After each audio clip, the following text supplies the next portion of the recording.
On dirait le sud. So good you would not know it was done by a woman. Tu es fada ou quoi? Eh bien, je crois qu'il a éveillé en moi des forces que je ne soupçonnais You have to have a pas. lot of passion. I have a dream.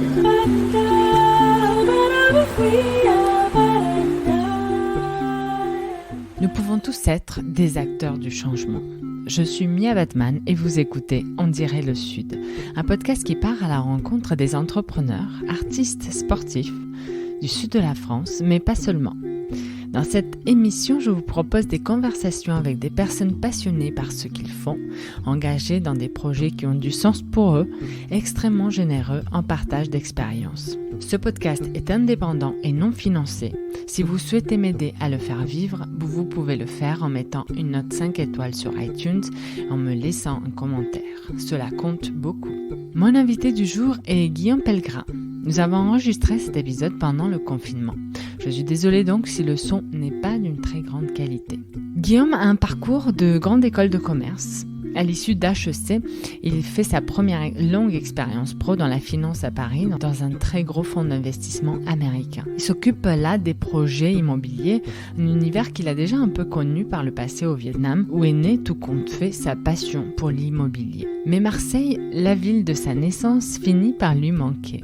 Ayant acquis une expertise dans l'investissement immobilier, il revient dans le sud et fonde à ce moment-là Tivoli Capital pour développer l'activité immobilière de la société familiale et accompagner tous ses clients qui souhaitaient investir à Marseille, une ville qui n'avait pas la meilleure réputation auprès des étrangers.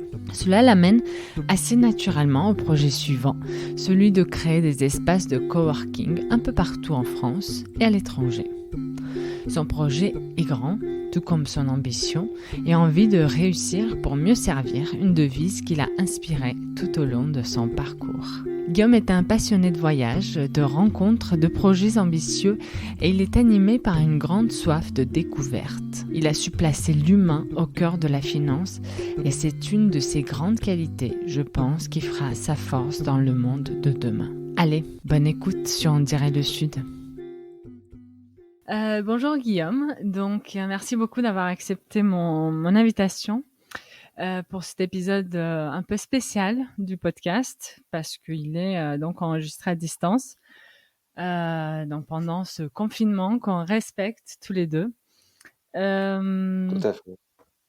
Voilà, je te laisse te présenter dans un premier temps si tu veux bien.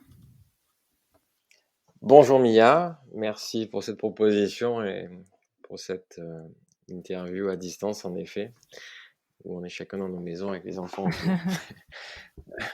Donc je suis Guillaume Pellegrin, je suis entrepreneur marseillais, fondateur de Tivoli Capital, qui est une société avec une activité immobilière au sein d'un groupe familial, puisqu'on a une activité de transport et de logistique depuis 3 générations, qu'avait créé mon grand-père après-guerre, et le groupe s'appelle Société Marseillaise de Transport Routier et Transit, SMTRT. Ok, super. Tu as quel âge? Tu nous as pas dit? J'ai 38 ans et j'ai 2 enfants. Je suis marié avec 2 jeunes enfants qui ont 7 et 5 ans. Et on passe des jours sympas depuis le début du confinement à la maison. Est-ce que tu peux nous revenir un peu sur ton enfance dans le sud de la France? Oui, je suis né à Marseille, 82 du coup, et j'ai grandi dans un village provençal juste à côté qui s'appelle Plante-de-Cuc, qui est un nom qui m'a jamais fait marrer jusqu'à ce que je débarque à Paris. Bon, je me suis Qui a rendu fait compte marrer que les le nom autres? pouvait pas se faire rire. Mais qui est un joli village provençal où j'ai passé une super Ouais. enfance. Et où du coup le temps se répartissait entre l'école évidemment, mais aussi beaucoup de foot avec les copains dans le club du village, avec de la musique, de la guitare, avec mon frère, avec mes cousins, et avec pas mal d'espace et du bonheur. Donc la scolarité, tu l'as fait dans tout dans le sud, enfin jusqu'à tes études Oui, supérieures? oui, je suis resté jusqu'à l'âge de 18 ans à Marseille, où j'ai commencé donc mes études dans l'école publique du village. Et puis ensuite, je suis allé à l'école Lacordaire, Ouais. et où j'y ai passé des années incroyables, où j'ai rencontré des amis que je vois toujours, et puis où j'avais rencontré une personnalité exceptionnelle qui s'appelle José Bartolomei, que beaucoup de Lacordériens qui ont eu la chance de le connaître parlent souvent, encore aujourd'hui, parce qu'il a marqué des générations d'élèves. Et, Qui était quoi, du et coup? même moi aujourd'hui en tant que manager. C'était le directeur de l'école, et qui avait une capacité à apporter une chaleur humaine et finalement beaucoup d'amour à chaque élève, qui soit très bon ou qui au contraire soit nul, ou qui avait nul, qui avait des difficultés, et, et qui du coup avait une qualité d'écoute et un impact finalement sur des enfants qui devenaient des ados, qui devenaient de jeunes adultes, et qui arrivaient à les lancer comme ça dans les études supérieures et puis la vie active ensuite. Donc j'ai eu la chance de le connaître et du coup de passer de belles années dans cette école-là, dont la devise est réussir pour servir, qui là aussi est un bagage que j'emportais avec moi. C'est une de, si ce n'est la meilleure école de lycée de Marseille, hein, c'est ça? Ah, je suis très chauvin, je vais vous dire bien évidemment. Oui, oui. Après, j'ai toujours le débat avec des copains qui sont allés dans d'autres écoles à Marseille. Mais en tout cas, je pense qu'il n'y a pas beaucoup d'écoles en France qui ont cette qualité d'écoute et d'attention portée aux élèves. Ensuite, donc pour tes études supérieures, tu pars à Paris? Finalement, je me retrouve à l'âge de 18 ans à Rueil-Malmaison, plus précisément, à l'école, dans la prépa HEC. Pourquoi Qui tu s'appelle vas vers Dentelu. ce parcours-là d'abord? Bah, je suis issu d'une famille d'entrepreneurs. Je pense, à ce moment-là, j'en étais pas vraiment conscient, mais du coup, j'ai quand même toujours baigné dans le monde de Donc l'entreprise. ça veut dire Et quoi, famille d'entrepreneurs? C'est ton père qui... mon grand-père a créé une entreprise de transport après-guerre. Ben voilà, il avait été résistant, et puis après, fallait reconstruire le pays, se lancer. Il n'était pas vraiment allé à l'école. Et il a commencé avec un âne, puis un petit camion, et puis un deuxième camion, et puis etc. Et comme ça, il s'est développé. Et la société, donc la CNTRT aujourd'hui, c'est mon frère qui prend la suite, puisque mon père passe la main. Il avait géré cette entreprise avec ma tante également. Et puis du côté de ma mère, on est d'origine arménienne. Et là, il y avait eu aussi, c'était mes arrière-grands-parents qui étaient arrivés pour fuir un génocide, et qui se sont très vite intégrés, et qui travaillaient. Mon grand-père travaillait à la Joliette. En fait, mes deux grands-pères travaillaient à peu près à la Joliette, et moi aussi aujourd'hui. Donc c'est un clin d'œil de l'histoire assez marrant, assez La sympa. Joliette qui a changé pas mal depuis ton grand-père. Oui, voilà, il y a moins de- on va plus dans les bars de la Joliette pour trouver des trafics, pour amener des marchandises en Bretagne ou en Bourgogne. Mais moi, j'y travaille différemment aujourd'hui mais finalement, la Joliette est aujourd'hui le cœur du renouveau du quartier d'affaires de Marseille, et reste finalement un quartier important. Et donc pour revenir à ce que tu disais, donc tu issu d'une famille d'entrepreneurs, pour toi, c'était logique de poursuivre des études. Absolument, et qui en plus me correspondait, dans le sens où on fait de l'économie, on parle des langues étrangères, on s'intéresse à l'actualité, à l'histoire, à la culture, il y a des sciences, il y a des mathématiques et tout ça. Donc c'est des profils assez polyvalents qui me correspondaient déjà. Je me sentais pas ingénieur ni vraiment littéraire, donc c'est ce qui me correspondait.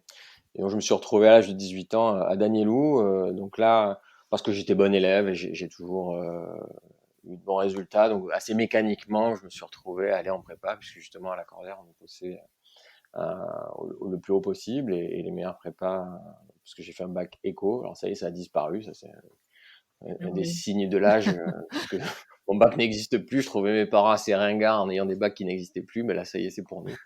Et, et avec un bac éco, je me suis retrouvé dans cette prépa à Paris, qui là aussi, où je retrouvais quelques valeurs lacordériennes d'entraide, où on était bien loin des clichés qu'on pouvait se faire des prépas très compètes, inhumaines, sans solidarité. C'était pas du tout le cas. Au contraire, là aussi, j'ai trouvé des amis, et donc 2 années très dur parce que beaucoup de boulot. Et puis, c'est assez nouveau quand on est un bon élève de 18 ans de se retrouver avec des notes pas terribles, de se sentir pas très malin.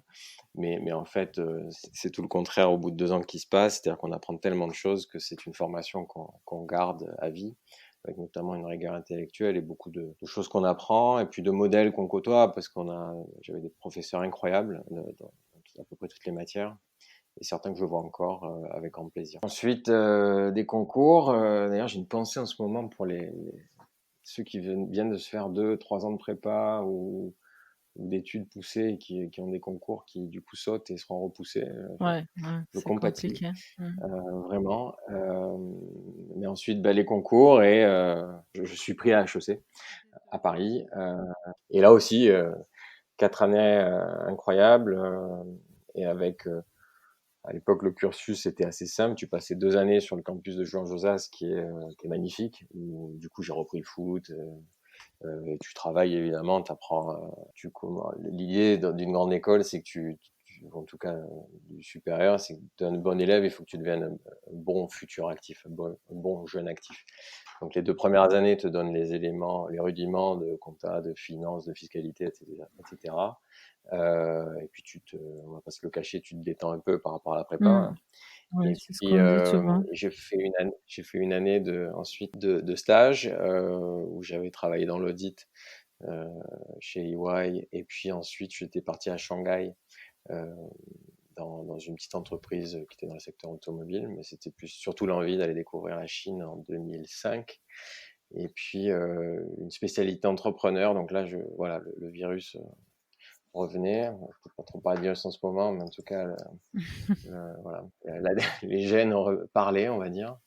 Et une spécialisation entrepreneur, et j'ai été diplômé en 2006. Voilà, donc 4 années exceptionnelles où tu t'engages aussi dans l'associatif. Donc moi j'ai toujours fait beaucoup de football, et en tant que Marseillais dans le Nord, du coup à Paris, c'était pour correspondre bien au cliché. Et mais aussi des rallyes en 4L, participer au Téléthon.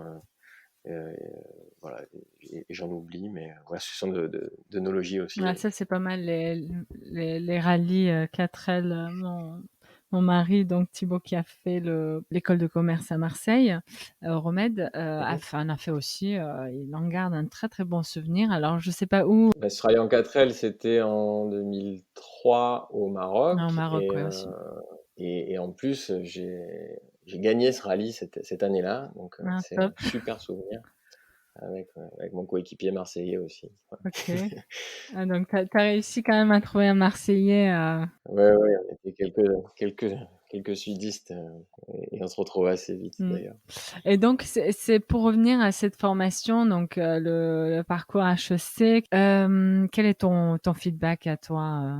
C'est avant tout de très belles années, où où j'ai rencontré des amis, tout simplement. Certains sont devenus même la marraine de mes enfants. Donc ça, c'est le premier point.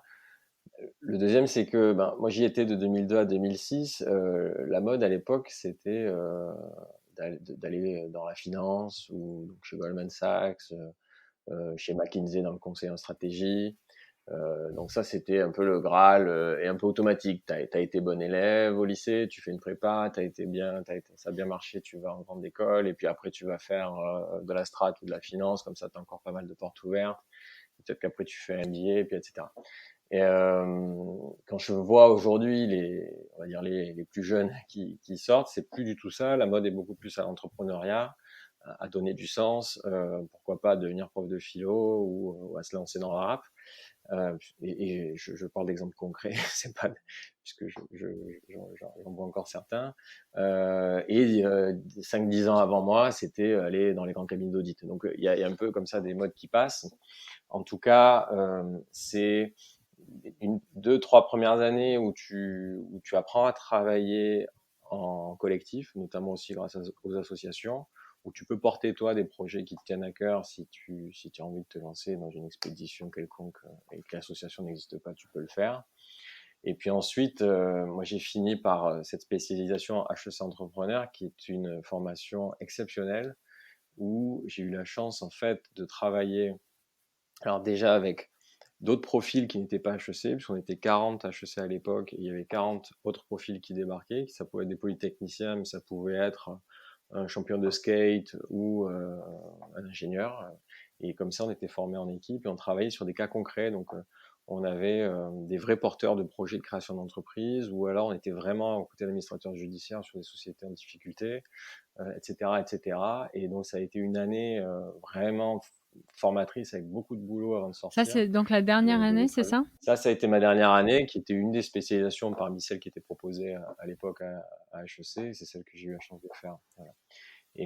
Et là, du coup, j'ai découvert plusieurs secteurs, plusieurs entrepreneurs, et j'ai commencé à découvrir l'immobilier, puisque de janvier à mars, il y avait ce qu'on appelait un stage bras droit, où je m'étais retrouvé bras droit d'un ancien qui avait créé une très belle société au Vietnam, et qui du coup regroupait au sein d'une société des architectes et des bureaux d'études, ce qui est quelque chose que tu peux pas faire en France pour des raisons statutaires. Mais et j'ai adoré mettre un casque au Vietnam, aller visiter des chantiers avec les plans, quelque chose qui avait été modélisé financièrement sur Excel auparavant, et puis tu vois l'impact sur la ville. Euh, et, et je me suis dit, bah, tiens, ça me correspond quand même pas mal. Et un peu par hasard, à la fin de ma scolarité, donc je venais d'avoir mon diplôme, mais je savais pas trop ce que je voulais faire. On était en 2006, c'était pas la crise, j'avais des propositions d'embauche. J'ai un copain du foot qui était un peu plus vieux que moi, qui travaillait dans un fonds d'investissement, qui me dit, bah, tiens, on va chercher un jeune analyste pour notre fonds d'investissement. Conseille-moi quelqu'un dans la promo. Et je savais pas trop ce que je voulais faire à ce moment-là, mais il avait l'air d'être assez épanoui. Je me suis dit, bah, tiens, on va déjeuner ensemble, tu vas m'expliquer ce que c'est. J'ai postulé finalement, parce que ça avait l'air vraiment bien, et puis j'ai passé 6 années, là aussi très, très belles années. Donc c'était dans le fonds d'investissement Carlyle, qui était et qui est encore un des plus grands fonds d'investissement au monde. Donc à Paris. Et donc j'ai commencé ma carrière à Paris, ouais. J'ai laissé tomber mes projets de tour du monde parce qu'ils avaient besoin que je commence à la rentrée de septembre. Et ça a été une très belle première expérience professionnelle, très formatrice. Et cette envie d'entreprendre, c'est quelque chose que tu avais tout de suite, ou tu t'es dit à un moment donné que tu allais revenir là-dessus, ou pas forcément, c'est tout? Je l'avais un peu mise de côté parce que à cette époque-là, j'avais pas trouvé le nouveau Facebook ou le nouveau projet qui me plaisait, qui me permettait de me lancer. Je me sentais pas assez mature en fait, ou pas prêt tout simplement. J'avais pas trouvé le binôme comme certains copains avaient pu le trouver. Et je me disais que c'était une super école, Carlyle, parce que j'avais senti pendant les entretiens que les professionnels qui étaient là étaient vraiment top niveau, et en plus avec une vraie chaleur humaine. Et c'était clairement un peu ce que je recherchais en sortant de l'école, c'est-à-dire des gens avec qui j'avais envie de bosser, d'apprendre, voire même de me dépasser. Et parce que j'ai toujours fonctionné comme ça, que ce soit dans le sport ou dans le boulot. Et donc j'ai commencé dans une petite équipe très réactive, très humaine, avec des gens brillants et inspirants, et avec qui là aussi que je vois encore régulièrement pour certains. Certains sont devenus des amis. Et c'était à la fois très financier, puisque évidemment on était un fonds d'investissement américain avant Lehman Brothers en 2006, donc on était dans la lumière, tout se passait très bien. Mais il y avait une vraie capacité artisanale, je dirais, à travailler les produits qui étaient, c'est des immeubles, hein, mais on pouvait même rénover des hôtels particuliers du XVIIe siècle, on pouvait travailler avec des artistes, et on dépassait juste le cadre fonctionnel de créer un immeuble de bureau de X mètres carrés, parce que le plan local d'urbanisme le permet. Et donc voilà, c'était pas mal de passionnés. C'est un fonds d'investissement spécialisé dans l'immobilier, donc? Alors Carlyle est un fonds d'investissement qui est un géant de la finance, et l'immobilier est une toute petite partie de leurs activités. Mais moi, j'étais sur cette équipe-là en Europe. Et puis Lehman est arrivé en 2008. Alors j'ai commencé à faire des acquisitions, c'est-à-dire beaucoup de modélisation Excel, et puis et voilà, donc c'était tout le processus depuis la réception d'un dossier d'immeuble à acheter, à rénover, jusqu'à l'acquisition, en passant par le financement. Et puis Lehman Brothers s'est passé par là en 2008, où on n'achetait plus rien, nos banquiers allemands avaient disparu, c'était une période un peu apocalyptique et puis du coup j'ai basculé dans ce qu'on appelait l'asset management, donc c'est tout simplement dans la gestion des immeubles qui étaient déjà acquis, qu'il fallait rénover. Donc on a rénové des entrepôts qu'on a transformés en bureaux, par exemple, en plein Paris. Je me suis retrouvé, du coup, je devais avoir à peu près 25 ans, 26 ans, sur des très très beaux sujets, où tu es un peu le pilote, le chef d'orchestre, puisque tu as des chantiers à suivre, des avocats qui t'aident à louer tes immeubles, et puis ensuite à les vendre, et puis ta banque au milieu. Donc tout ça a été très formateur. Mais donc ça a duré 6 ans. Et donc voilà, donc au final 12 années à Paris, depuis j'étais parti pour la prépa. Mais 12 ans, donc 12 ans super, hein, donc, quand tu es jeune dans la finance à Paris, avec des copains, donc tout se passe très bien. Mais au bout d'un moment, il me manquait un truc. Et je pense, et voilà, c'est certainement Marseille. Dès que je revenais par le TGV ou l'avion et que je commençais à voir les collines, les couleurs, la lumière, d'un coup, j'ai une sorte de bien-être qui revenait. Et d'un coup, tu te dis, bah, c'est vraiment là chez moi. Et à un moment, l'envie de revenir a pris le dessus après cette première expérience ou ces belles premières expériences. Donc, il se passe quoi? Tu démissionnes? Bah ouais, c'est-à-dire que c'est un process long, quoi. Tout va bien, mais en même temps, tu te dis, il me manque un truc, donc tu te poses quand même des questions. Et au bout d'un moment, l'évidence arrive, il faut que je rentre. Mais je fais quoi? Est-ce que je débarque dans la boîte familiale alors que mon père travaille déjà avec mon frère? Est-ce que je lâche du coup tout ce savoir-faire que j'ai acquis en 6 ans et ce réseau que j'ai eu à Paris? Et donc, je décide en fait de créer ma société au sein du groupe familial pour développer l'activité immobilière qui a toujours été un peu sous-jacente dans l'entreprise familiale, étant donné qu'on fait du transport et logistique, il y a toujours eu des entrepôts et des bureaux. Mais l'idée étant d'essayer de valoriser ça et de partir de ça. Et puis de partir aussi donc de mes relations à Paris. Et donc l'idée de Tivoli Capital en 2000, donc quand j'ai cette idée-là, c'est en 2011, c'est d'être à Marseille avec un savoir-faire de fonds d'investissement anglo-saxon. Donc je parle anglais et après la blague, c'est que je disais aux Parisiens, je parle aussi marseillais, donc n'ayez crainte.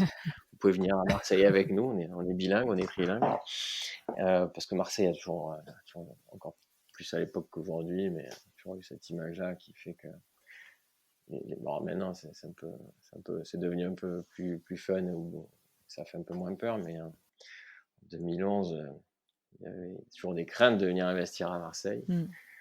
Mais moi, je voyais que je pouvais les rassurer. Donc, Tivoli, au départ, l'idée, c'est d'être conseil de fonds d'investissement, de foncières, donc d'investisseurs dans l'immobilier qui veulent investir à Marseille, mais qui n'ont pas les équipes locales ou qui ne savent pas, qui ne peuvent pas, qui ont peur de le couvrir depuis Paris.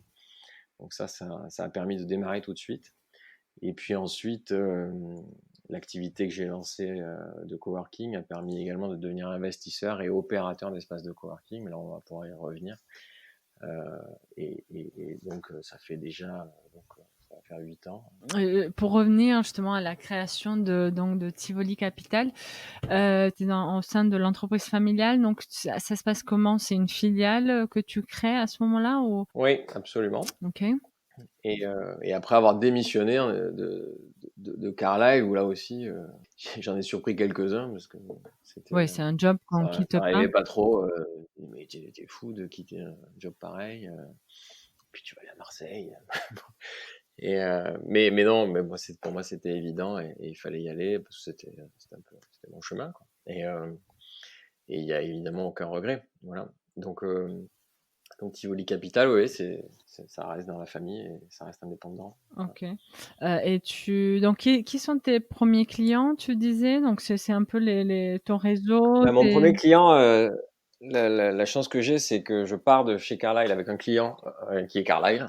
Je gérais des résidences étudiants aux Pays-Bas depuis Paris et je m'étais dit pourquoi pas le faire depuis Marseille. Surtout que c'était un investissement un peu particulier pour Carlyle, puisque c'était pas seulement immobilier, il y avait des équipes, il y avait un produit à développer, puis il y avait un concept innovant dans les étudiants. C'était quoi juste pour comprendre le fonctionnement, c'était quoi leur intérêt de passer par toi? Bah justement, moi j'étais un peu le seul à être aussi polyvalent pour avoir fait de l'acquisition, de l'asset management et piloter une activité qui n'était pas purement immobilière, mais aussi très opérationnelle, puisqu'il y avait des, euh, des équipes aux Pays-Bas qui lançaient un nouveau concept innovant de résidence étudiant. Et j'avais cette double casquette. Donc, ça convenait à tout le monde de faire comme ça. Moi, j'étais très content de partir avec un client aussi prestigieux que Carlyle. Et ça a permis de me lancer à l'époque. Et puis ensuite, j'ai développé ça avec d'autres très beaux clients qui sont des foncières cotées en bourse comme la Tour Eiffel ou ensuite Foncière des Régions qui est devenue Covivio. Et puis j'en oublie, mais on a eu un très très beau sujet à Toulouse aussi pour un fonds d'investissement basé à Londres qui n'avait pas d'équipe en France. Et à chaque fois, le point commun de tous ces dossiers, c'est que c'était pas juste des immeubles bien loués, tout neufs, où tu n'avais qu'à collecter les loyers. C'était au contraire des campus à complètement rénover, à retravailler, des produits innovants aux Pays-Bas, donc puisqu'on mixait au sein d'un même immeuble et de l'hôtellerie et de la résidence étudiant, et puis un produit un peu hybride qu'aujourd'hui on appelle co-living, mais à l'époque c'était même pas encore à la mode ni le terme précis.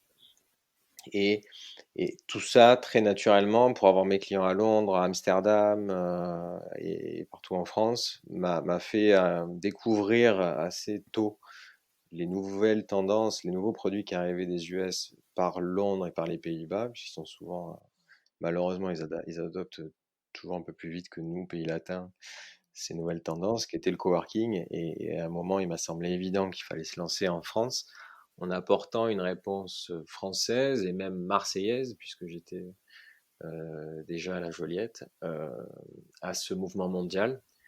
Moi je constatais qu'il y avait une révolution de l'usage et que les nouvelles générations ne cherchaient plus forcément à passer le permis, à acheter une bagnole, mais à se déplacer avec Uber ou autre. Tu n'achetais plus de cassettes, de DVD, tu regardais en ligne, pareil pour la musique, etc. Et moi qui étais dans l'immobilier depuis quelques années, qui lançais mon activité à Marseille dans l'immobilier étant un peu le symbole de l'immobile, de la propriété, de ce qui se transmet. Quand je me dis mince, il y a une révolution qui fait qu'on ne veut plus posséder, on veut utiliser. Quelle est la bonne réponse à ça? Et j'étais convaincu à ce moment-là que c'était le coworking. Et je pense que j'ai eu raison. On arrive donc sur Newton Offices. On va un peu rentrer en détail sur le nombre de bureaux, etc., que vous avez actuellement, l'implantation donc en France, à l'étranger, voilà.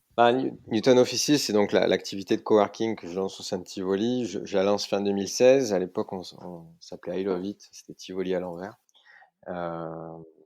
Donc là, tu es On a changé de seul nom. sur la Je lance ça tout seul, c'est-à-dire qu'on est en 2016, ça fait à peine 4 ans que j'ai lancé Tivoli. Le peu de trésor que j'ai accumulé, je le remets pour acheter des cloisons, des tables, des chaises. Donc chez Tivoli, vous étiez combien déjà? À ce moment-là, on n'était pas nombreux, hein. On devait être peut-être 5, 6. Et je prends à bail un étage entier d'un immeuble dont on s'occupe pour le compte d'un investisseur. Donc on appelle ça asset manager, mais on était son gestionnaire à Marseille pour faire simple. Et là, je change de casquette, je lui dis, je vais te louer un étage entier pour lancer mon activité de coworking. Et donc sur 700 mètres carrés, comme je te le dis, je réinvestis ma trésor, j'embauche et on se lance. Donc on ouvre le 2 janvier 2017. Sur 700 mètres carrés, c'était complètement désert. Le coworking en 2017 était vraiment à ses débuts. Il y avait déjà des petits espaces dans Marseille ou ailleurs en France, mais c'était pas du tout à la même échelle. On arrivait déjà avec 700 mètres carrés, on était un des plus gros, sinon peut-être le plus gros à ce moment-là en France, pardon, à Marseille. Et le lapsus, quand je te dis en France, c'est que WeWork, le leader mondial, ne s'était pas encore lancé à Paris. Il ouvrait en avril 2017. Donc on arrive sur ce marché très récent au bon moment, un peu tôt, mais du coup toute la chaîne immobilière n'est pas prête, que ce soit les commercialisateurs et puis surtout nos clients, puisqu'ils découvrent une offre et bien souvent ils nous comparent avec les beaux commerciaux, les offres sont pas comparables, mais bon, tout ça démarre bien, on loue assez vite et puis très, très rapidement, je retourne voir la caisse d'épargne, mon banquier favori, en lui disant bah, en fait, j'ai besoin d'un peu plus parce on va tripler la taille. L'investissement initial était de combien à peu près? Tu te rappelles? Écoute, pour le premier, pour les 700 mètres carrés, j'avais dû mettre à peu près 500 000 euros d'investissement pour aménager Ah oui, ça. quand même. Mais au bout de quelques mois, je retourne voir la banque en disant il faut qu'on fasse 3 fois plus parce que ça marche et parce que si on reste petit, on va mourir. Je voyais bien les coûts fixes qui étaient trop élevés et il fallait déployer assez fort. Et ils m'ont cru. et, euh, et, et, et c'est comme ça que l'aventure a démarré, puisqu'aujourd'hui, on est propriétaire et non plus locataire de tout l'immeuble. Donc on possède les 4000 m² de l'immeuble qui est au 113 rue de la République, qui est au-dessus du métro Joliette, donc un emplacement, je pense, peut-être un des tout meilleurs à Marseille, puisque tu es au bout des tunnels, au-dessus du métro, du tramway, et donc très bien placé dans le quartier d'affaires et visible. Mais pour ça, et là aussi pour déployer, j'étais arrivé au bout de ce que je pouvais faire tout seul, et je suis allé chercher Vieux Réflexe, un fonds d'investissement, puisque je les connaissais bien. Je connaissais bien le fonctionnement des fonds pour y avoir passé quelques années, comme je t'ai expliqué. Et là, donc on est en 2017, il y a beaucoup de liquidités sur le marché, donc des fonds qui ont de l'argent, il y en a pas mal. Moi, j'ai une belle équipe, j'ai un beau produit qui fonctionne, on a prouvé que ça marchait. Et du coup, là, je cherche pas seulement de l'argent, mais je cherche une équipe, des personnes, des professionnels qui vont être un bon partenaire financier, pas juste de l'argent. Et assez rapidement, KKR, qui est un autre géant de la finance mondiale, mais qui a une équipe top basée à Londres. Et à la tête de cette équipe, il y a un autre Guillaume que j'avais croisé dans la précédente vie parisienne et avec qui on avait gardé de bons contacts. Qui a une équipe super et très, très, très rapidement, très naturellement, on tombe d'accord. Ça prend un peu plus de temps pour signer, mais au bout de quelques mois, on signe un partenariat. Donc en fait, Tivoli restant indépendant s'associe avec un des géants mondiaux qui s'appelle KKR pour développer en France des espaces de coworking.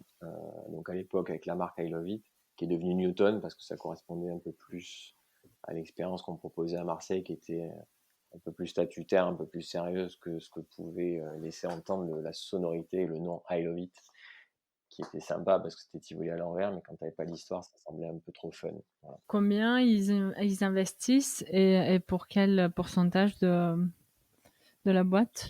Alors, donc moi j'avais plusieurs filiales, donc c'est ma filiale de coworking qui rentre donc dans ce partenariat et on se dit bon, on veut compter sur le marché français. Cette équipe, ce projet est né à Marseille. On constate que Paris est devenu déjà très compétitif. Autre hypothèse, c'est qu'on va être propriétaire de nos murs. Donc ça, c'est une vraie spécificité qu'on a parce que tous nos concurrents, en tout cas pour la très grande majorité, ne sont que opérateurs. C'est-à-dire qu'ils louent leurs espaces, ils ne les achètent pas, ils ne les possèdent pas. Donc on se dit région, on se dit on va être propriétaire, on se dit que finalement, en plus, si tu veux avoir une marque et une équipe qui tourne bien, bon, on prend les principaux marchés régionaux et on se dit assez rapidement, il nous faut 8 à 10 sites. Donc là, on signe en 2018, on se dit d'ici 2022, 2023, il faudra avoir les capacités financières d'acheter à peu près 8 sites, de les financer à peu près avec 60%, 65% de levier, donc avec de la dette hypothécaire. Et on part comme ça, voilà. Et donc il y avait deux enjeux principaux. C'était être capable de trouver ces immeubles à acheter, et deux, d'anticiper une croissance très forte des effectifs et donc de suivre au niveau RH. Et très rapidement, la première case a été cochée, on trouve des immeubles. Alors plutôt que de trouver des immeubles existants comme on l'espérait, on trouve plutôt des immeubles à construire. Donc là, il a fallu du coup acquérir en interne un nouveau savoir-faire qui était d'acheter ce qu'on appelle des VFA, des immeubles en état futur d'achèvement, ce qui nécessite d'avoir certaines compétences pour discuter avec des promoteurs immobiliers qui, eux, conçoivent des produits qui sont des bureaux, mais assez souvent, et surtout à l'époque, maintenant ça tend à évoluer, parce que le marché évolue, mais qui concevaient des bureaux comme avant le coworking, avec des ratios de densité un peu différents. Mais on y arrive à développer ça. Ce qui fait que on va livrer, alors on devait livrer dans les semaines qui viennent, on va voir avec cet épisode Covid-19 comment tout ça se décale, mais on ouvre 4000 m² très bientôt à Montpellier. On va ouvrir aussi à Aix-en-Provence 5000 m² dans la zone de Pichory. On va ouvrir à côté de Lille, à Villeneuve-d'Ascq, en début d'année prochaine, ainsi qu'à Lyon. Et puis on continue le maillage territorial. Nice, Toulouse, Bordeaux, Nantes, Rennes sont des villes où on veut aller. Et on commence même à regarder à l'étranger. Tu m'as pas dit pour l'investissement qui était nécessaire sur le... Alors, du coup, le fonds devient évidemment sur cette activité-là, qui demande beaucoup de fonds majoritaires sur cette activité-là. Donc moi, je deviens ce qu'on appelle un operating partner, mais on reste co-investisseur et c'était très important pour moi dans cette affaire-là. D'accord. Et puis et en plus récemment, étant donné que tout ça fonctionne bien, on se dit qu'on plutôt que d'une dizaine, on va en faire une vingtaine, et pourquoi pas, parce que là on regarde l'Espagne. Et puis du coup, on va même se mettre à regarder Paris, mobiliser les fonds nécessaires pour faire ça. Alors, ça fait beaucoup d'argent. Moi, j'ai un partenaire qui est toujours discret sur les chiffres, mais voilà, tout ce que je peux te dire sur les investissements qu'on prévoit. Ok. Et votre promesse par rapport à justement des gens comme WeWork ou les autres concurrences, c'est quoi qu'est-ce qui fait votre différence? Bonne question. Si tu regardes finalement l'offre, comme WeWork, on propose des petits bureaux privatifs, des grands bureaux privatifs, qui est pour 80% à peu près l'offre. Voilà, c'est l'offre essentielle qu'on a à tous. Hein. On a souvent le cliché du coworking, grand open space, baby-foot, c'est pas du tout. Enfin, chez nous, c'est pas du tout ça, et chez WeWork, pas vraiment non plus. On a plutôt des espaces privatifs. Donc, tu vas retrouver ça avec des contrats très flexibles qui s'adaptent. Et dans le temps et dans l'espace aux besoins des entreprises, ce qui est la grande nouveauté. Hein. Le bail commercial qui date de 1953, c'est 3 ans, 6 ans, 9 ans, et puis quand tu signes ton bail commercial, t'as que dalle, il faut que tu fasses tes aménagements toi-même, que tu prennes tous tes abonnements d'électricité, de ménage et autres, enfin, c'est pas du tout un produit prêt à l'emploi. Donc, comme WeWork, on a ces bureaux privatifs, ou comme tous nos confrères aujourd'hui, des salles de réunion, de l'open space, où là tu peux être en coworking, vraiment tu partages tes espaces de travail, et puis encore d'autres produits comme la domiciliation et autres.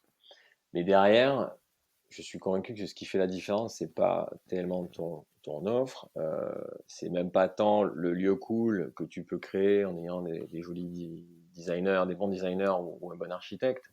C'est l'énergie que tu vas mettre dans ton espace et la qualité d'accueil et la qualité de service que tu vas être capable de proposer à tes clients. Moi, je compare souvent ça à l'hôtellerie. Tu as plein d'hôtels en France et dans le monde, mais tu vas pas dans n'importe quel hôtel. Il y en a qui te correspondent, d'autres qui ne te correspondent pas. Pour les bureaux, c'est exactement la même chose. Et nous, notre promesse, c'est cette énergie, cette bonne énergie qu'on essaie de diffuser à nos clients. On se comporte avec nos clients comme on est nous-mêmes, c'est-à-dire qu'on est exigeant, on est transparent, on est sincère, et tout ça, on le retrouve, je pense, ça dans la relation qu'on a avec eux, et surtout en ce moment où c'est compliqué pour pas mal de nos clients avec cet épisode Corona. Mais on le retrouve également dans notre architecture. On essaie d'y mettre de la transparence, on essaie d'y mettre des couleurs méditerranéennes pour se différencier, parce que je le dis souvent, j'en avais un peu soupé des ambiances scandinaves ou néo-industrielles new-yorkaises. Je pense qu'on a en Méditerranée des couleurs, des matériaux magnifiques. Le monde entier vient les voir. Et moi, je voulais qu'on reparte de ça dans l'ADN de Newton, dans le design, du coup, en repartant des matériaux qu'on a chez nous et de la lumière qu'on a chez nous. Ok, j'ai vu aussi sur votre site, donc au niveau de la couleur, vous êtes sur un rouge, enfin des couleurs assez vives, du coup. Ben oui, le noir et blanc, c'est sympa, mais moi, je pense ce qui caractérise la Méditerranée, notre région, c'est la lumière. C'est cette énergie qu'on prend et qui rend même les confinements plus faciles. Et donc, on est reparti d'une couleur corail, bon, qui était un peu à la mode, hein, évidemment, mais qui, je pense, correspondait quand même à... Moi, je voulais qu'on reparte de la terre. Je voulais qu'on reparte de la terre cuite, de la terre de Qui est hyper à Méditerranée. la mode d'ailleurs en Et ce donc, moment, ouais. ben oui, voilà, mais il n'y a pas de hasard. Ça marche. Et par rapport à justement, on en parlait de WeWork, donc c'est le géant américain du coworking qui a, en effet, il y a eu un gros sujet là-dessus l'année dernière sur la valorisation qui était de mesurer et qui a fondu comme la neige hein, en espace de quelques jours, quelques heures. Absolument. Est-ce que vous avez eu du mal, vous, après, dans ce domaine du coworking, auprès des investisseurs, où finalement, ça change rien, enfin, c'est juste une autre licorne qui est juste survalorisée par rapport à sa vraie valeur et c'est tout. Ben, on n'a pas eu vraiment de mal dans le sens où ça a bien prouvé que notre business model qui était différent était pertinent. Je m'explique. On est propriétaire de nos murs, comme je te le disais, et ça, c'est un filet de sécurité qui est exceptionnel parce que on possède des immeubles de qualité au bon endroit. Donc, quand ça se passe pas bien, ça reste un bon immeuble de bureau au bon Ouais. endroit. Quand en revanche tu n'es que locataire, dans un scénario optimiste, tout va bien, hein, tu développes ta marque, ça se passe bien. Quand ça va moins bien, ben, c'est compliqué, tu restes juste avec tes coûts fixes et moins d'actifs. Et, euh, et ça, nos banquiers l'ont bien compris, donc ça n'a pas du tout freiné notre développement. En revanche, ça a forcément fait une mauvaise pub à un moment pour le coworking, mais qui n'a pas trop duré. Et puis surtout, ça a fait plaisir aux grincheux qui comprenaient pas trop ce que c'était ce mot anglais et ce concept derrière, et qui assimilaient une fois de plus coworking à startup, baby-foot, je lève des fonds, je fais n'importe quoi. Ce qui est l'opposé de ce qui se passe. Aujourd'hui, les grands groupes viennent au coworking. Je pense qu'après le coronavirus, ils y viendront encore plus. Ils avaient déjà commencé, quand on était au stade 1, stade 2, à utiliser nos espaces pour éparpiller leurs équipes et minimiser le risque plutôt que d'avoir tout le monde au siège. Euh, et donc, on a un produit qui correspond bien, je pense, aux besoins d'aujourd'hui. Et cet épisode un peu dramatique le confirme bien, c'est-à-dire qu'on a besoin d'espaces très efficaces où l'on travaille dans la journée, où on a besoin de se concentrer, de lire un contrat, de faire ses mails, de passer un coup de fil, etc. Bon, on a encore plus besoin qu'avant d'espaces de convivialité où on va croiser euh, ses collègues, ou alors, encore plus sympa, d'autres personnes, parce que ça permet de voir d'autres têtes et d'échanger sur d'autres problématiques, et pourquoi pas même de faire du business ensemble. Et c'est ça qu'on propose, nous. C'est vraiment des espaces qu'on pense pour que les gens se croisent, un peu comme des places du village, où tu as l'impression que tu perds du temps, mais pas du tout. Et je trouve que, et on va y revenir certainement, mais ce que révèle, puisque là, au moment où on se parle, ça fait une grosse semaine qu'on est tous en confinement, pour ceux qui le peuvent, et avec nos métiers où tu peux faire du télétravail, et je trouve que ça révèle vraiment ce besoin d'animal social que nous sommes, qui est cette nécessité d'échanger, de passer du temps, de perdre du temps, entre guillemets, avec les autres. Ouais, je suis bien d'accord. Mais effectivement, on va y revenir sur cette crise et l'après de cette crise. Mais avant ça, donc en nombre de salariés chez Newton Offices, vous êtes combien? Alors aujourd'hui, on a freiné les recrutements, mais ça va repartir de plus belle, j'en suis sûr. Là, on est une quinzaine. On sera une vingtaine d'ici la fin 2020 et une trentaine d'ici fin 2021, puisque dès qu'on ouvre un site, on met 3 à 4 personnes qui sont nos salariés, que l'on forme pour gérer le site. D'accord. Et donc voilà. Donc là, c'était ce que je te disais tout à l'heure, la deuxième case à cocher, qui était cette croissance. Voilà. Donc, et là, en tant qu'entrepreneur, en tant que manager, c'est intéressant la phase dans laquelle on est en train de passer, parce que dès que tu arrives autour de 15, tu commences à avoir le besoin de middle management et de réorganiser les choses. En dessous, c'est un peu la théorie de la pizza. Une équipe tourne bien, c'est une équipe qui peut manger sur une seule pizza. Euh, Là, bah, dès que tu commences à dépasser cette taille-là, il faut organiser différemment et c'est un challenge pour le manager que je suis. Et c'est ce qui est passionnant, hein. J'ai commencé, j'étais tout seul en 2012. J'étais souvent d'accord avec moi-même. Maintenant, on est une vingtaine, c'est plus pareil. Ouais, j'imagine. Votre type de client, donc tu m'as dit ça peut être des grosses boîtes, ça peut être des freelances. Absolument, on a tout le panel. On a tout le panel. On a créé un concept suffisamment consensuel. Je voulais pas non plus l'espace des gros cools, tu sais, Mm. où il fallait être en t-shirt et en basket pour avoir l'air d'avoir tout compris. On en a, hein, et on les adore, mais on a aussi des gens en costard qui, qui sont tout aussi, et on est tout aussi content de les avoir. Et donc, on a des grands groupes qui viennent très classiques, comme Engie ou EDF, ou des gros cabinets d'audit, comme la petite boîte de com ou de conseil, ou le petit cabinet d'avocats, ou des sociétés qui font des jeux vidéo, etc., etc., qu'on peut avoir dans nos locaux, qui viennent tous chercher cette flexibilité, cette facilité, puisque dans un espace comme le nôtre, tu débarques avec ton ordi portable et c'est tout, et tout fonctionne, puisqu'il y a déjà le numéro de téléphone, l'internet, le ménage est là, on gère ton courrier, il y a les cours de yoga, il y a les esthéticiennes, il y a la douche, il y a tout ce qu'il faut pour que tu bosses bien et tes équipes s'épanouissent, et du coup tu recrutes mieux et tu fidélises. Ok, ok, très bien. Cette gestion de crise de coronavirus, tu peux nous dire un peu, donc vous êtes obligé de fermer, vous, pendant le confinement? Alors, plusieurs choses. Bah, pour ce qui est du site, étant donné qu'on a des clients qui ne peuvent pas télétravailler, ils vont encore sur site, et c'est tout à fait possible d'un point de vue technique et sécurité, puisque on a nos clients qui ont leur bureau privatif, qui ont toujours accès H24, 7 sur 7 à leur bureau avec leur badge, leur clé, leur code. Pour autant, évidemment, on a adapté les niveaux de service. Il y a toujours du ménage, c'est essentiel en ce moment, pour des raisons sanitaires évidentes.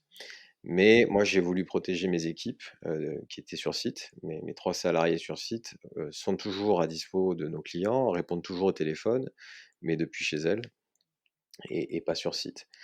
Euh, Ensuite, pour tout ce qui est du siège, on va dire, pour faire simple, tout le monde télétravaille. Et j'ai été plutôt en avance, moi, sur les mesures, pour avoir discuté pas mal, notamment avec des amis italiens qui vivaient avec quelques jours d'avance ce confinement. Et j'ai vraiment voulu, comme priorité, protéger mes équipes et les mettre chez eux, puisqu'on le pouvait. On avait cette chance-là d'être en troisième ligne, comme dit le président Macron. Il a dit ça hier soir, et je trouvais que l'image était bonne. On n'est pas en première ligne comme le personnel médical, et j'en profite pour les remercier du travail qu'ils font en ce moment et leur courage. On n'est pas en deuxième ligne comme peut l'être mon frère et mon père dans le transport routier. Alors, c'est un secteur dont on ne parle pas trop et qui a souvent mauvaise presse, mais en ce moment, on se rend compte que c'est aussi un chaînon essentiel et que sans camion et sans déplacement, ben, chez toi, tu as du mal à te faire livrer en étant tranquille avec ton Wi-Fi.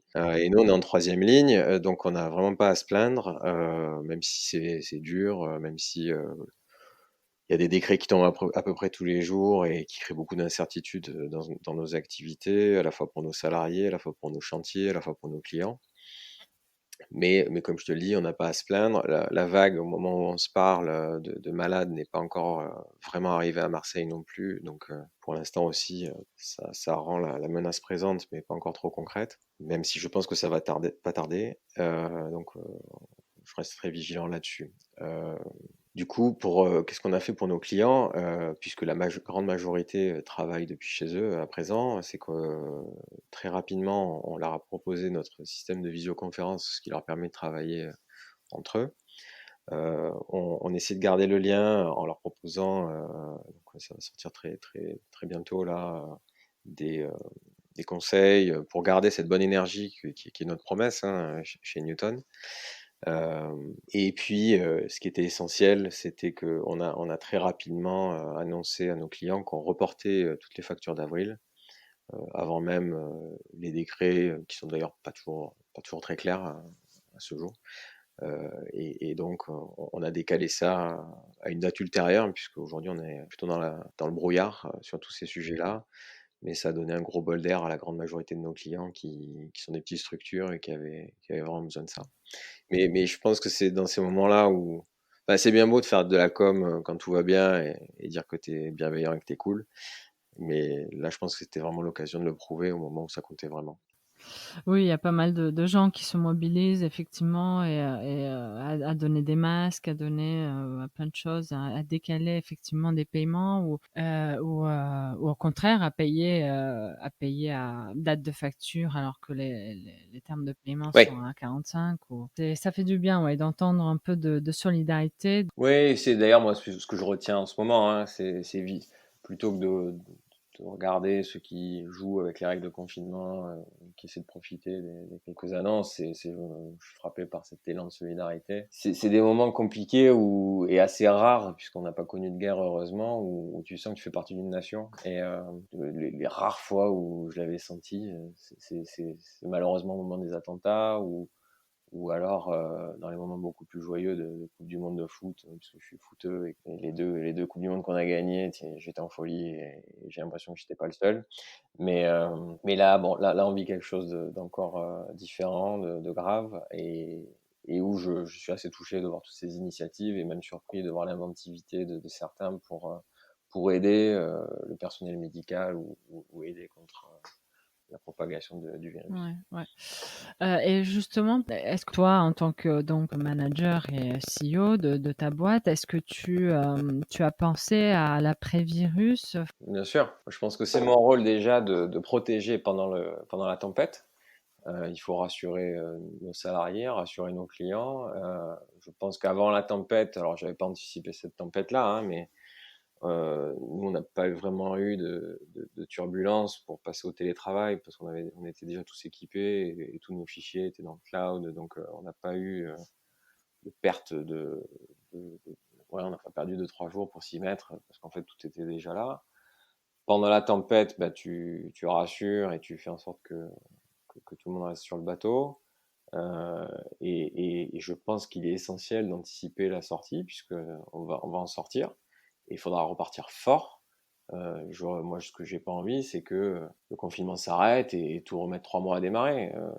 Même si je sais bien que les chaînes logistiques auront du mal à se relancer, que j'espère qu'il y aura eu le moins de casse possible au niveau des entreprises. Et le gouvernement, bon, on peut toujours critiquer, mais ils essaient en tout cas de, voilà, de contre-garantir des financements, de sortir des décrets le plus vite possible.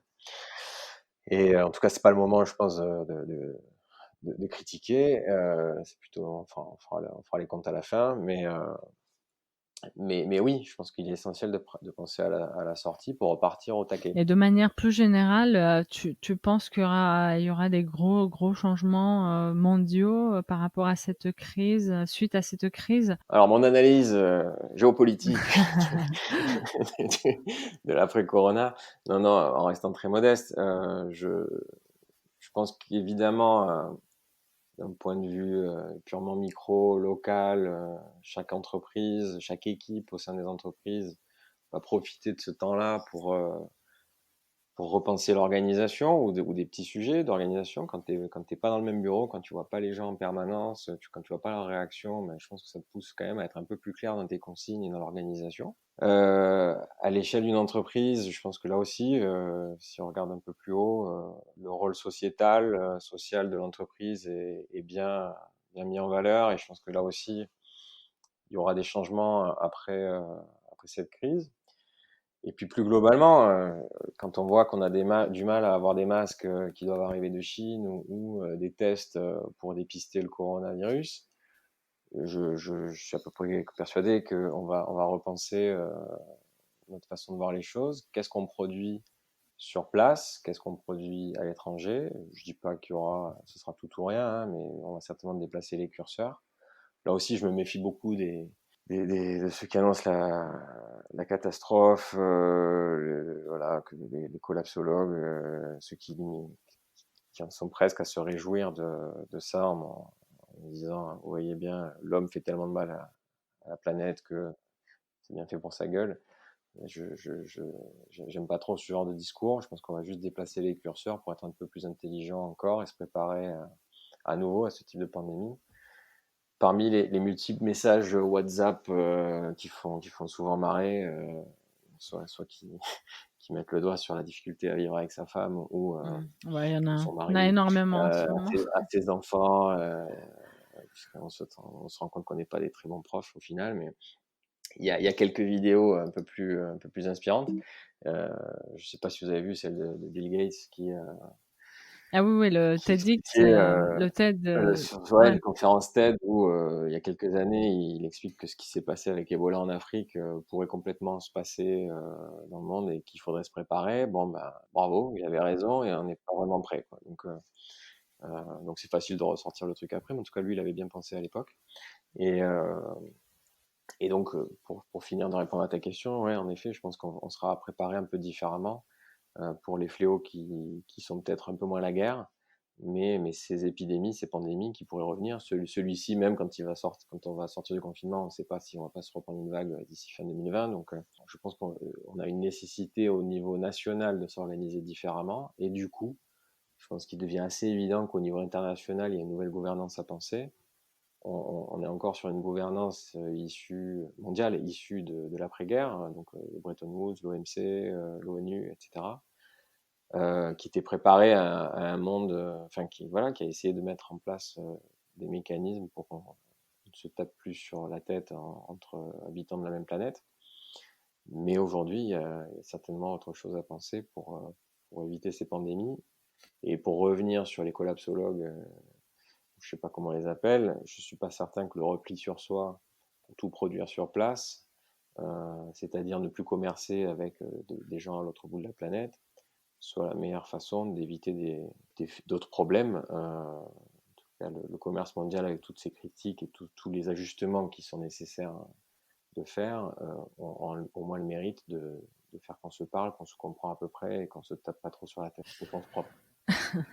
Ok, on n'a plus beaucoup de temps, donc je vais juste passer à quelques questions que je pose à la fin du podcast. Tu m'as parlé beaucoup de foot, hein, donc tu Oui, pratiques encore de moins en moins. Je t'ai dit, à 38 ans, c'est l'âge de la retraite. Mais ça me manque beaucoup, donc voilà. Mais ça me manque, et donc ce qui manque, c'est de me dépenser, de me dépasser. Donc ça, j'essaie encore de le faire pour être en forme. J'en ai besoin. Ça fait partie de mon équilibre hebdomadaire. D'ailleurs, là, un des points positifs du Corona, c'est que je fais du sport tous les jours. Ok, tu Euh, fais quoi là, par exemple? alors, on peut faire un peu de pub ou pas? Parce que je recommande. J'ai Bien découvert sûr. l'application de Nike qui est très très bien, qui est pour tout niveau. On peut faire soit Donc c'est quoi? du On sport parle assez. de podcast là ou de... On parle du coup, non, de l'appli qui te fait faire du sport avec voilà, des programmes. Alors, ce matin, j'ai fait des abdos, les abdos de Cristiano Ronaldo. Bon, ça n'a pas encore vraiment marché, hein, j'ai pas les mêmes, mais il m'a battu. Mais ça va pas tarder si le Mais confinement continue. et ça peut t'amener vers des podcasts, ouais, sur le sport, sur la performance, avec des podcasts d'athlètes. Donc ça, ouais, ou le ski, hein, tu vois, je suis assez fan de ski également. Donc le sport, ouais, ça fait clairement partie de mon équilibre. J'intériorise pas mal pendant la semaine. J'essaie d'avoir beaucoup de bonne énergie pour mes salariés, pour mes équipes et pour ma famille. Donc la soupape, c'est clairement le sport et j'ai vraiment besoin de me dépenser. Ok. Et sinon, oui, on parlait avant l'enregistrement. Tu écoutes pas mal de podcasts aussi? Ouais, donc je salue ton initiative puisque j'écoute beaucoup de podcasts mais et beaucoup d'entrepreneurs ouais, ou de gens inspirants. Et ils sont rarement dans le sud, alors que moi, je croise régulièrement des gens qui m'inspirent ici aussi à Marseille ou dans le sud. Et, parce que ça fait longtemps que je dis que il y a pas qu'à Paris qu'il y a des gens intelligents. Heureusement. Et c'est pas parce qu'on a un accent un peu chantant qui vous rappelle vos vacances qu'on est des débiles et qu'on bosse pas. Et, euh, et donc, bravo pour ton initiative de montrer qu'il se passe des choses ambitieuses ailleurs. Voilà. Donc, mais j'aime beaucoup le gratin, par exemple, de Pauline Legnaud, bon, qui est une camarade. Il peut y avoir aussi des chaînes YouTube qui sont vachement bien. Si tu prends un autre camarade, le slip français, Guillaume Gibaud, qui en plus met pas mal d'humour et transmet beaucoup. Euh, donc ça c'est ouais, et puis sinon des podcasts anglo-saxons, mais ça c'est de la bonne ouais, c'est du temps efficace quand on n'en a pas trop, comme je te dis, quand on essaie de caser un peu entre sa famille et le boulot, un peu de temps pour progresser ou pour s'échapper. J'ai découvert Cooper aussi récemment. Ça te permet de lire des résumés quand tu cherches pas forcément le style littéraire, mais que tu veux avoir la thèse assez rapidement d'un livre de Une management ou question du ou coup pratique sur Cooper, parce que moi-même je l'ai testé pendant un moment.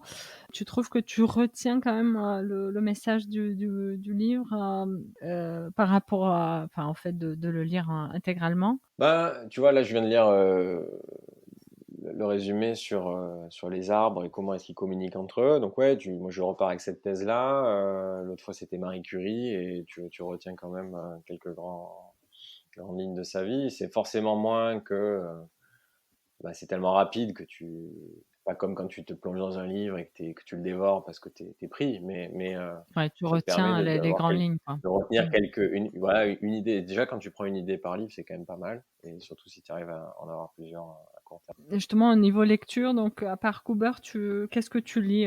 Tu lis des romans, du Bah, business? un peu de tout, même si du coup le temps de lecture s'est restreint depuis quelques années. J'ai des enfants. Et puisque d'ailleurs, j'ai des enfants depuis que j'ai une société, donc tout ça est arrivé à peu près en même temps. Et non, mais quand je lis, alors il y a un peu de business évidemment, mais c'est ce qu'on vient un peu d'évoquer, ça se passe aussi par les podcasts et des lectures. Mais quand je lis, sinon j'essaie vraiment de lire des classiques, parce que j'ai toujours un peu cette impression que j'ai pas assez de temps et que le peu de temps que j'y consacre, il faut que je lise des belles choses. J'ai toujours l'impression de ne pas avoir assez lu les classiques quand j'étais plus jeune. Et, euh, et donc ces dernières années, je me suis régalé avec Dumas. Ça c'est Trois Mousquetaires, c'est Comte de Monte Cristo. Enfin tout ça c'est vraiment exceptionnel.